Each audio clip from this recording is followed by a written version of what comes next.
Hey everybody, it's Kyle from Soil Agronomy, and let's talk about which one's better, Enlist, dicamba, what's going on with Enlist, is dicamba really moving? And yeah, it's been a very interesting summer. We aren't actually seeing the drift slash volatilization that most of the Midwest is seeing, but I don't think we have as much dicamba sprayed on soybeans in Wisconsin. But, well, so let's talk about it. Which one's better?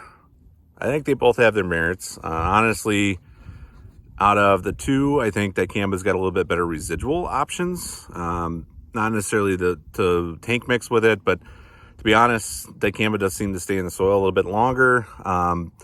There are some weeds that I would say are tougher for Enlist or 2,4-D to take down, mare's tail being one of them.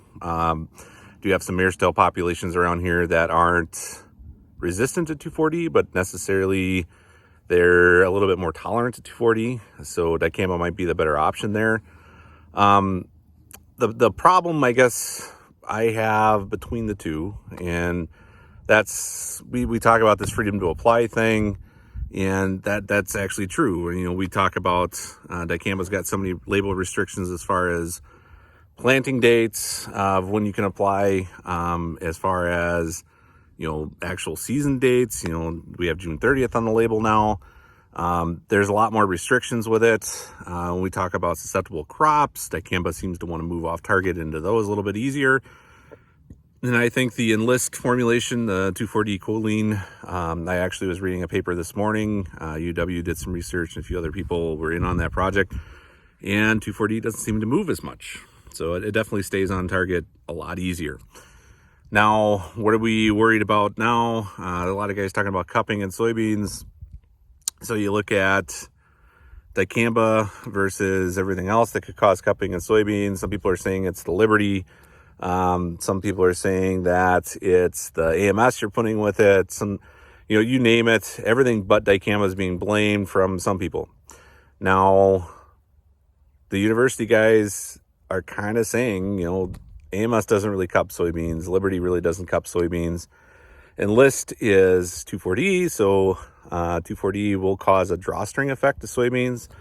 So then the next thing is, are we throwing group 15s in there, right? So dual acetochlor warrant, it will kind of cup soybeans. It does cause a little bit of a different effect. It doesn't look exactly the same.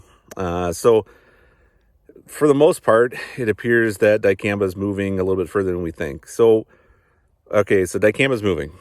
And is it coming from the soybeans? Not necessarily. I think out of the corn post options, I've got guys that use Status. I've got guys who use Diflex.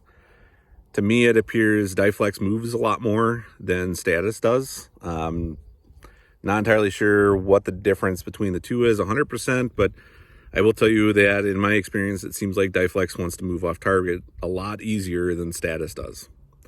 So as we're moving more and more towards Diflex, because it's easier to mix, easier to load, it's a liquid versus a dry product, it seems like Diflex is moving.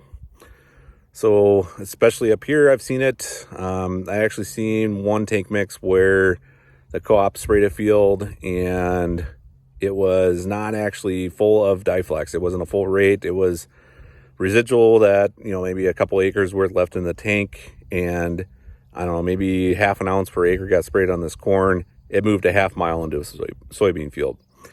And those beans hadn't had anything post-applied to them. It was worse next to where the corn was, so you definitely can tell that it moved from the corn.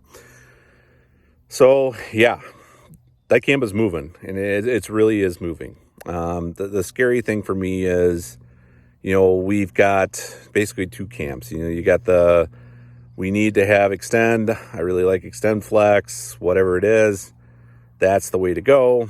The problem, I think, with some of that is you've got some people that's all they sell is Xtend Flex or Xtend. And if they don't have the option of using that herbicide trait, then we're kind of screwed. You got guys that if dicamba gets pulled, they're stuck with Liberty and Roundup, and that's all they got. So, there are companies that have no access to the Enlist technology. So those guys are going to fight for that trait. and I get it. I fully understand what's going on with that. Not saying that Xtend is a bad trait. I think dicamba has some advantages over Enlist, but with the off-target movement, the risk there is just incredibly high. So that camp, I understand. Then you have the Enlist guys that really like the Enlist system, and then they're talking about, there's a little bit better, more of a broader label there. You have more flexibility when it comes to applying. So, Enlist is better to them. And I think the biggest thing is both camps should have the right to do what they want within label restrictions, but I shouldn't have to worry about dicamba drifting into my Enlist beans. I shouldn't have to worry about 2,4-D choline, 2,4-D drifting into my Xtend beans. So everybody has the right to plant what they should have the right to plant what they want. And that's the scary thing with this dicamba movement. So one thing I can hearken this back to, and I'm sure there's not going to be a lot of people that really know about this or remember this. I wasn't really around for this, but a lot of older guys, older than me, talk about the old Command days. So when Command got a herbicide label for soybeans, Command volatility was pretty bad. So if you're not familiar with Command, I've sprayed some Command on some pumpkins. What Command does is it does volatilize, and it drifts or moves into some susceptible plants. Namely, for me, it was some trees. And it's a bleacher. It turns everything white it pretty much touches. It has some really good soil residual activity, so I had some places where we cleaned out, and it was there the next year, and everything was turning white the next year. So there's a reason we don't use a lot of Command anymore, even though we have some microencapsulated formulations now in Command 3ME. It's encapsulated, but it still wants to move off target. And not a lot of guys use it. Not that it's a terrible herbicide, but because of that off-target movement, it's pretty risky to spray Command on a massive scale. So that's where we kind of sit with this Xtend dicamba deal.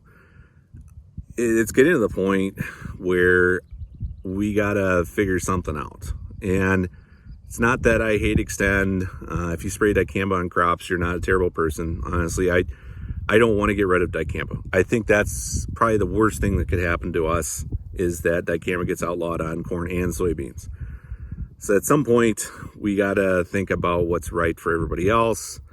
To me, the Enlist system I was excited about when it first came out, just because of the advantages that it has. You can tank mix Liberty with Enlist. You can also do a bunch of different things where you can use AMS with it, which I think works better. We're not throwing a bunch of DRAs or drift reduction agents in with it just to try to keep it on site. To me, it just seems like a better way to go. And we're not worried about losing dicamba in corn and beans. But it's going to figure itself out. And I really hope at the end of the day we don't have restrictions on when we can spray dicamba in corn. But I think that's might be coming. So just some thoughts. I know it's an 8-minute video, but bear with me a little bit. So I'll catch you guys next time.